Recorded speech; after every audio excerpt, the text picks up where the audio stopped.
আজকের ক্লাসে আমরা শিখব মাইক্রোসফট এক্সেলে ভিলুকাপ কি এবং কিভাবে অ্যাপ্লাই করতে হয়। তো দুটো এক্সাম্পলের মাধ্যমে আমরা শিখব ভিলুকাপ কিভাবে অ্যাপ্লাই করতে হয়। তাই ভিডিওটি স্কিপ না করে সম্পূর্ণ দেখবেন। আর ভিডিওটি ভালো লেগে থাকলে চ্যানেলটিকে সাবস্ক্রাইব করবেন। ভিলুকাপ ভিলুকাপ হলো মাইক্রোসফট এক্সেলের একটি খুব গুরুত্বপূর্ণ ফাংশন।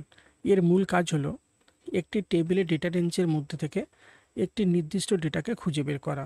সহজ কথায় বলতে গেলে বোঝায় ভ্যালুকাপ ব্যবহার করে আপনি একটি বড় ডেটা থেকে নির্দিষ্ট তথ্য খুঁজে বের করতে পারেন। যেরকম এই যে টেবিলটা তৈরি করা আছে, এখন এই টেবিলটার মধ্যে কতজনের নাম লেখা আছে?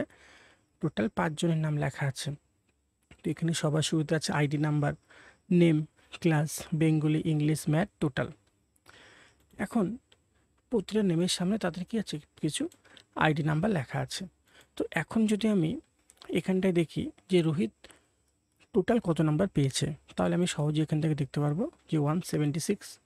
এখন এখানে অল্প রেকর্ডস আছে, তাই জন্য আমি খুব সহজেই দেখতে পাচ্ছি। যদি এখানে রেকর্ডস বেশি থাকে তাহলে এত সহজে দেখতে পারবো? তো যত বেশি রেকর্ডস থাকবে তত খুঁজে বের করতে সময় লাগবে। যত বেশি রেকর্ডস থাকবে তত খুঁজে বের করতে সময় লাগবে, আর যত অল্প রেকর্ডস থাকবে তত কি অল্প সহজেই আমরা সেটাকে দেখতে পারবো। কিন্তু যদি বেশি রেকর্ডস থাকে তাহলে সহজে কিভাবে খুঁজবো? তো ভ্যালুকাপের মাধ্যমে আমরা টেবিলের প্রথম যে ফিল আছে সেই ফিলের মাধ্যমে বাকি রেকর্ডসগুলোকে সার্চ করতে পারবো, মানে খুঁজতে পারবো। যেরকম আমি চাচ্ছি এই আইডি নাম্বারের সাহায্যে নেম আর টোটাল নাম্বারটাকে দেখব। তো এখানে একটা টেবিল তৈরি করা আছে ছোট্ট। এখানে আইডি নাম্বারের মধ্যে আমি লিখলাম S004। তো এখানে এই যে S004-এর যে আইডিটা আছে সেই নেমটা এখানে আমাকে দেখালো, আর সে টোটাল কত পেয়েছে সেটা এখানে দেখালো। এখন আমি যদি এটাকে চেঞ্জ করি S001, নেমটা চেঞ্জ হয়ে গেল, টোটালটাও চেঞ্জ হয়ে গেল। তো এটা কেন হলো? কারণ এখানে ভ্যালুকাপের ফর্মুলাটা লেখা আছে। তো ভ্যালুকাপের ফর্মুলা ব্যবহার করে আমরা এইভাবে রেকর্ডসগুলোকে সার্চ করতে পারি। এখন ভ্যালুকাপ ফর্মুলা অ্যাপ্লাই করার আগে আমাদেরকে যে জিনিসগুলো মনে রাখতে হবে সেটা হচ্ছে লুকআপ ভ্যালু, টেবিল এরিয়া, এই জিনিসগুলো কি। তো সবার প্রথম আসছে লুকআপ ভ্যালু। লুকআপ ভ্যালু হচ্ছে যাকে খুঁজছেন, মানে আমি যে ডেটাটাকে খুঁজছি সেটা হচ্ছে লুকআপ ভ্যালু। টেবিল এরিয়া, যে টেবিল থেকে খুঁজবেন, মানে যে টেবিলের থেকে আমি ডেটাটাকে খুঁজবো, তো সেই টেবিল এরিয়াটা আমাকে সিলেক্ট করতে হবে। কলাম ইন্ডেক্স নাম্বার, মানে আমি টেবিলের মধ্যে থেকে কত নাম্বার কলামটাকে খুঁজবো, তো সেই নাম্বারটা হবে। তারপর রেঞ্জ লুকআপ, এখানে হবে ট্রু বা ফলস। যদি ট্রু হয় তাহলে যে আইডি নাম্বারটা লিখব সেই আইডি নাম্বারটা থেকে অথবা এর আশেপাশে যে ডেটা সেগুলো আমাকে দেখাবে। আর যদি আমি ফলস লিখি তাহলে যে আইডি নাম্বারটা লিখেছি সেটাই দেখাবে, এর বাইরে অন্য কিছু দেখাবে না। তো সবার শুরুতে আমাকে আগে টেবিলটা তৈরি করে নিতে হবে।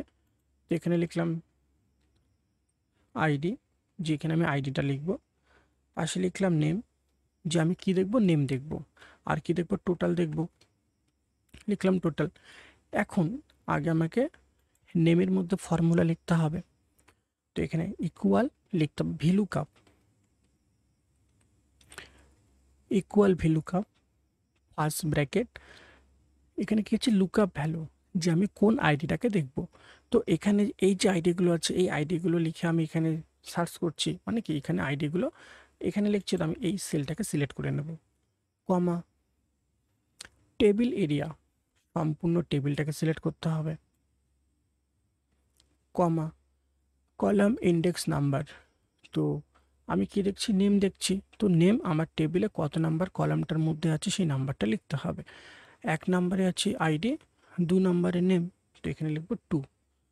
কমা দিয়ে 0, 0 মানে ফলস, আর ফলস মানে যে আইডিটা লিখবো সেটাই দেখাবে, আর সেটা যদি না থাকে তাহলে এনে আসবে, মানে নট অ্যাপ্লিকেবল।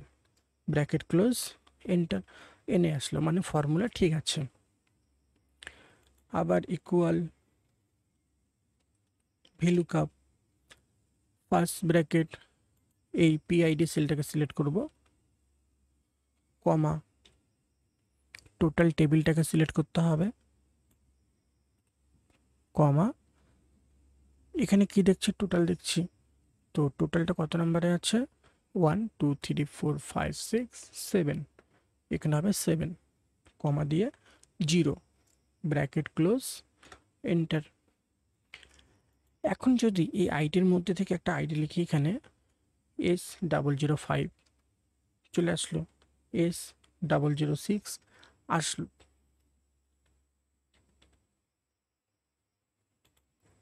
S006 আসলো না, নট অ্যাপ্লিকেবল দেখাচ্ছে।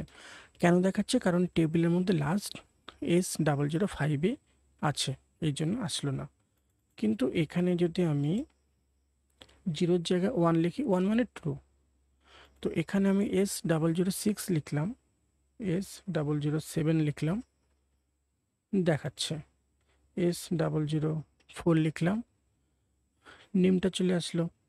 কিন্তু যখনই আমি S006 লিখছি, কিন্তু 6 তো এখানে নেই, কিন্তু তারপরেও এখানে দেখাচ্ছে, মানে 6-এর নিচে যে ডেটাটা আছে সেটা আমাকে দেখিয়ে দিল। আর যদি এখানে আমি 0 লিখি, ফলস, তাহলে নট অ্যাপ্লিকেবল আসবে। এটা গেল একটা এক্সাম্পল। আরেকটা আসি, যেরকম এখানে একটা টেবিল তৈরি করা আছে, যেখানে সবার শুরুতে আছে PID, registration number, name of person, age, department, sale 2016 সালে কতটা সেল করেছে, সেল 2017 কতটা সেল করেছে, এই ডেটাগুলো আমার কাছে আছে।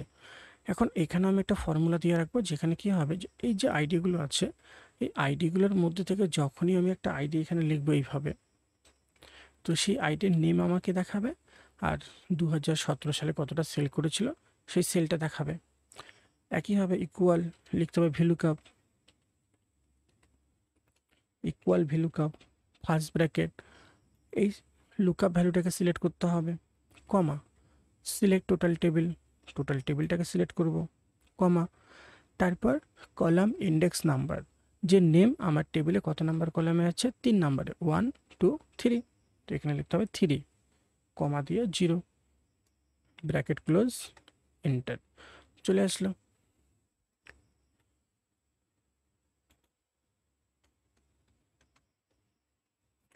এখন দেখবো সেল 2017, একই হবে, ইকুয়াল ভিলুকআপ, ফার্স্ট ব্র্যাকেট, এই লুকআপ ভ্যালুটাকে সিলেক্ট করতে হবে, comma, select total table, total টেবিলটাকে সিলেক্ট করতে হবে, কমা, কি দেখছি, সেল 2017 কত নাম্বার সেলে কলামে আছে, 1 2 3 4 5 6 7, তো এখানে হবে 7, কমা দিয়ে 0, ব্র্যাকেট ক্লোজ, এন্টার। এখন যদি আমি এখানে আইডিটা চেঞ্জ করি, তাহলে দেখব নেমটাও চেঞ্জ হয়ে যাচ্ছে। তো ভিলুকআপের সাহায্যে আমরা টেবিলের মধ্যে থেকে, মানে টেবিলের প্রথম যে ফিল থাকবে সেই ফিলের সাহায্যে, সেই ফিলটা দিয়ে বাকি যে রেকর্ডসগুলো থাকবে সেইগুলোকে আমরা সার্চ করতে পারি।